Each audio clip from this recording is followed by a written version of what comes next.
윤건영 의원이 청와대에 가장 많이 오래 있었잖아요. 오래 계셨죠. 그런데 사실은 다 알잖아요. 그 주사파에 했던 분들이 예. 청와대에 많은 분들이 있었다는 건 알지 않습니까? 아, 그렇게 그 보시는군요. 부분에 대한 부분들도 조금은 예. 민주당이 반성할 시점이 됐다 이래 보는 거죠. 김문수 경사노위 위원장은 그 자리 계속 계시는 게 자리를 지키고 계시는 게 윤 대통령한테 부담이 되지 않을까요? 오늘 지금 한 이틀 사이에 너무 이슈를 많이 다 잡아먹었어요. 이슈를. 김문수 위원장님 별로 갈 데도 없습니다. 아, 갈 데가 없다. 제가 볼 그래서? 때는 예. 아마 여러 가지 이 노동개혁에 대해서 네. 본인이 고민을 해서 예.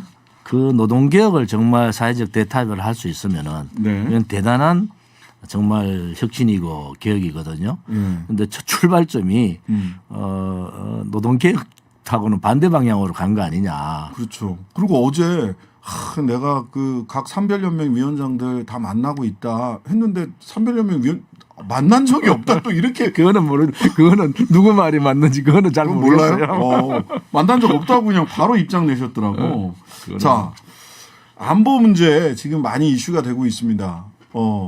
한미일 군사 연합 훈련 했고 여기에 이게 이제 일본하고 군사 이러다가 그 미끄러운 경사로로 해서 일본하고 군사 동맹까지 가는 거 아니냐라고 하는 징검다리 놓는 거 아니냐라는 걱정입니다. 국민들이 예. 반대가 엄청나게 심하고 예, 예. 자위대가 한반도에 들어올 수 있다. 그건 불가능한 얘기입니다. 불가능한 우리나라 얘기다. 정서로 만약에 그래 되면요, 진짜 윤석열 대통령 탄핵 계획이 나온다고요.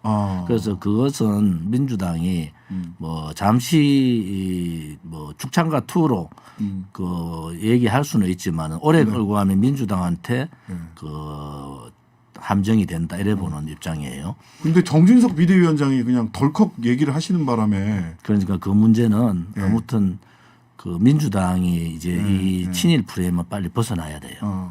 왜냐하면은 지금 친일 프레임보다 벌써 전술핵 문제가 들어왔잖아요. 네. 이 전술핵 문제는 국민의힘이 쉽게 보면 전술핵을 가져오는 게 당연해요. 네. 보면은 그러면 근본적인 그 전에 네. 북한핵을 인정할 거냐 말 거냐의 문제를 먼저 던져야 되잖아요. 그렇죠.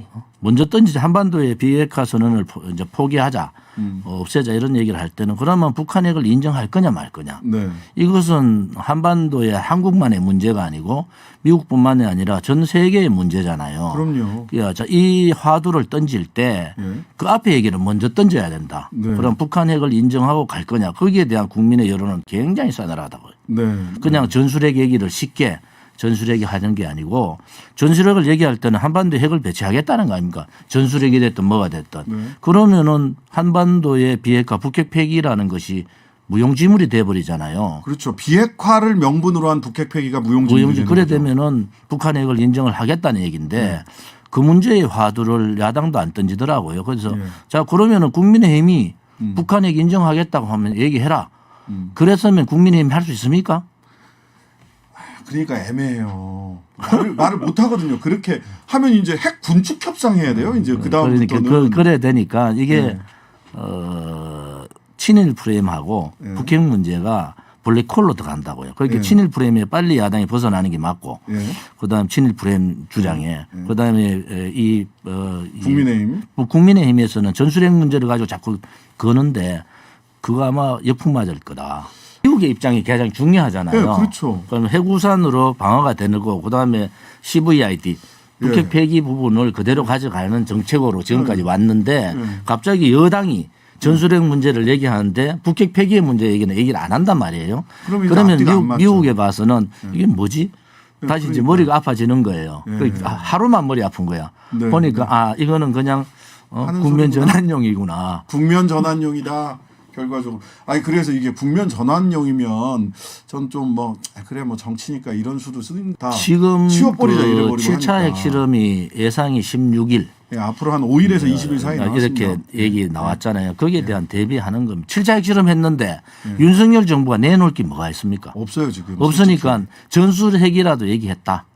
우리는 그렇게라도 돌파구를 찾으려고 했다. 이런 얘기가 나와야 되는데 7차 핵실험 이후에 좀 한미 동맹 문제가 강화되고 이런 피상적인 얘기가 아니고 국민들은 불안해하잖아요. 네, 네. 이게 뭐 지금 10여 차례 미사일 쏘고 7차 핵실험까지 해버리면은 네. 한국 정부가 도대체 북한에 대해서 뭘 제재할 수 있느냐 네. 이 문제가 나오잖아요. 네, 네. 그러니까 우리는 독자적인 전술핵으로 가야 된다고 생각하고 있다 이렇게 얘기했지 않느냐. 그런데 말뿐이지 않습니까? 그게 우리 같이 보는 사람 벌써 두 네. 단계 보잖아요. 네. 이 얘기가 왜 나왔지? 일주일 있으면 핵실험 할 것 같은데. 네.